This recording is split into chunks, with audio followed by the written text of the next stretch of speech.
دوستی کے بارے میں لوگ بہت آرام سے کہہ دیتے ہیں کہ چھوڑ دینے والے ایسے ہوتے ہیں یا چھوڑ دینے والے ویسے ہوتے ہیں، اور یہ کہ دوستی کبھی نہیں ٹوٹ سکتی، جو ٹوٹ جائے وہ دوستی نہیں ہوتی۔ چلو مان لیا، ٹھیک کہتے ہیں، مگر دوستی میں ایک مان بھی تو ہوتا ہے نا، اور شاید وہی مان دوستی کی بنیاد ہوتا ہے۔ وہی مان جب ٹوٹ جائے تو کون سا رشتہ باقی رہ جاتا ہے؟ آپ جن کو اپنی پاور کہتے ہوں، جن کے ساتھ کے سہارے آپ نے جینا ہو، وہی آپ کو بڑی محفل میں ذلیل کر دیں تو کیا دل صاف رکھ پائیں گے؟ یا کب تک دل صاف رکھ سکتے ہیں؟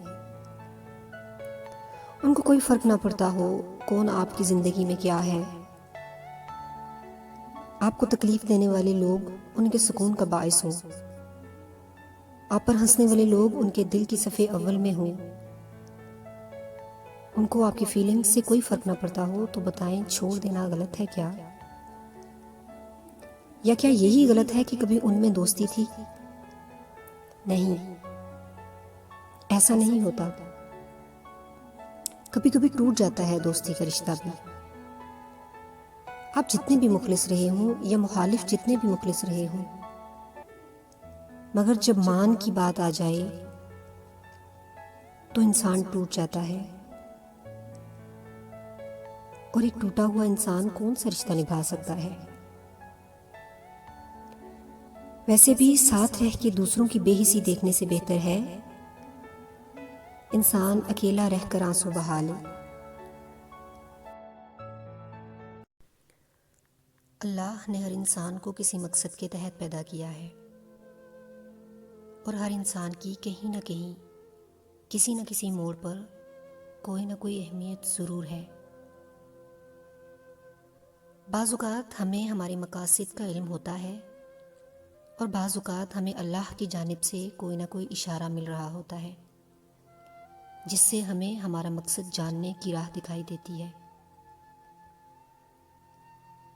تو کبھی غور کیا آپ کے آس پاس کون لوگ ہیں جن کو آپ کی مدد کی ضرورت ہے؟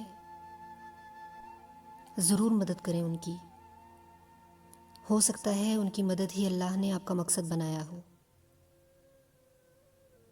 آپ کے پاس کوئی ایسے لوگ ہیں جو آپ کے سمجھانے پر سمجھ جاتے ہیں، ضرور سمجھائیں انہیں کہ شاید یہی اللہ نے آپ کا مقصد بنایا ہو۔ آپ کے پاس کچھ ایسے لوگ ہیں جن کو دیکھ کر احساس ہوتا ہے کہ اللہ نے کس قدر نعمتوں سے نواز رکھا ہے آپ کو۔ اگر ہاں تو ضرور دیکھیں ان کو، اور اللہ کا شکر ادا کریں کہ شاید یہی اللہ نے آپ کا مقصد بنایا ہو۔ آپ کی باتوں میں اثر ہے، لوگ آپ کی بتائی بات کو سمجھتے ہیں، آپ کی بات وزن رکھتی ہے اور دوسروں کی حوصلہ افزائی کرتی ہے، تو ضرور بولیں، ضرور الفاظ دوسروں تک پہنچائیں کہ شاید یہی اللہ نے آپ کا مقصد بنایا ہو۔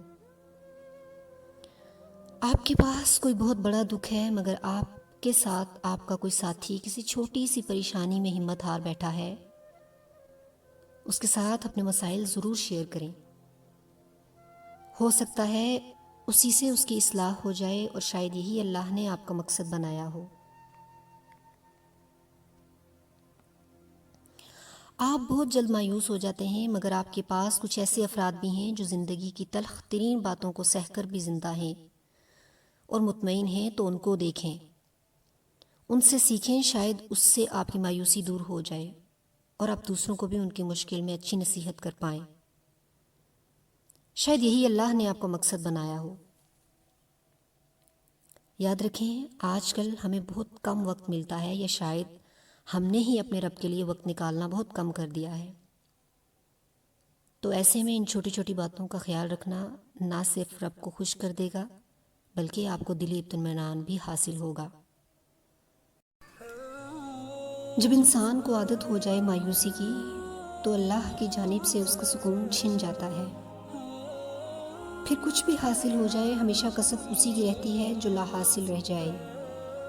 حالانکہ اصل عقل مندی تو یہ ہے کہ اپنے حصے پر ہی مطمئن رہیں۔ یہ زندگی ویسے بھی پرفیکٹ ہے، نہ ہی پرفیکٹ رہنے کی جگہ ہے، اس لیے اللہ کا شکر ادا کرنا سیکھیں اور مطمئن رہیں اس پر جو آپ کو حاصل ہے۔